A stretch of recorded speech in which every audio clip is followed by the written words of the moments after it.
So hi friends, యాక్చువల్గా మనము red sandal ఎలా చదువుతామంటే మనకు చూసారంటే ఇది మనకు ఆ, ఇది రెడ్ శాండిల్ లాగానే ఉంటుంది. బట్ మనకు ఏంటంటే ఈ క్వాలిటీ అనేది రాదన్నమాట. సో మనకు ఈ క్వాలిటీ ఆఫ్ ఫుడ్ రావాలి అని అంటే మనకు ఈ భూమండలంలో ఒక మనం శేషమండలంలో నల్లమల ఫారెస్ట్ రేంజ్లో మాత్రమే ఈ క్వాలిటీ ఆఫ్ వుడ్ అనేది వస్తుంది. సో మీరు ఇక్కడ చూస్తున్నారు.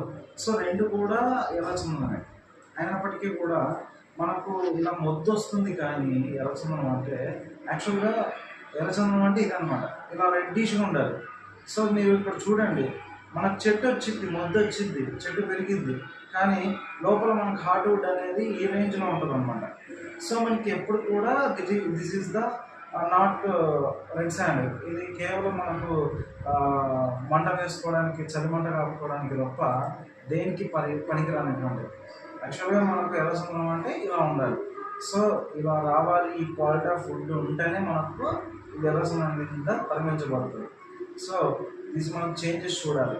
సో ఏంటి యాక్చువల్గా ఇది కూడా ఎర్రచందనమే, ఇది కూడా ఎర్రచందనం అయినప్పటికీ కూడా మీరు చూడండి ఇలా వైట్ ఛాయలు కూడా రాకూడదు అన్నమాట. సో ఈ వైట్ ఛాయలు వచ్చినప్పటికీ కూడా ఇది క్వాలిటీ కింద పరిగణించబడదు. డెన్సిటీ క్వాలిటీ అంటారు, ఆ క్వాలిటీ అనేది ఉండదు అన్నమాట. సో మీకు ఇక్కడ ఎక్కడైనా చూడండి ఎర్రచందనంలో మీకు ఎక్కడ కూడా వైట్ ఛాయలు ఉండవు. సో మీకు దీంట్లో అయినా కూడా దీంట్లో ఎన్ని వైట్ ఛాయలు వచ్చాయి చూడండి.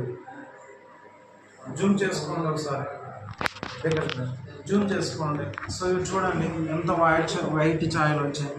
ఇక్కడ చూడండి దీంట్లో ఏమైనా వైట్ ఛాయలు ఉన్నాయా? సో ఇది కూడా ఎర్రచందనమే. సో ఇక్కడ కూడా చూడండి వైట్ ఛాయలు వచ్చాయి. ఇక్కడ రెడ్ ఉంది, మళ్ళీ ఇక్కడ వైట్ ఉంది, మళ్ళీ రెడ్ వచ్చేసింది, మళ్ళీ వైట్, మళ్ళీ మిక్స్డ్ ఇలాగా. సో ఇది నాట్ ఏ క్వాలిటీ అనమాట. సో దీని ఏమిటికి కూడా ఉపయోగించబడదు. సో క్వాలిటీ లేనిది కూడా వాల్యూ కూడా ఉండదు అనమాట. సో మనకి ఎర్రచందనం అంటే ఈ టైప్ ఆఫ్ ఫుడ్ ఉంటేనే మనకు వాల్యూ అనమాట. సో ఎక్కడైనా కూడా మనం ఎర్రచందనం చెట్టు పెంచుతుంటే పెరిగిద్ది, కానీ ఇలా వచ్చింది. This is not a red sandal. ఇది ఎర్రచందనం కాదు, కేవలం ఇది మాత్రమే ఎర్రచందనం. ఇది కేవలం ఎక్కడ పండుతుందో అక్కడే పెరుగుతుంది, ఆ క్వాలిటీనే వస్తుంది. సో ఇది గమనించగలరు. Thank you.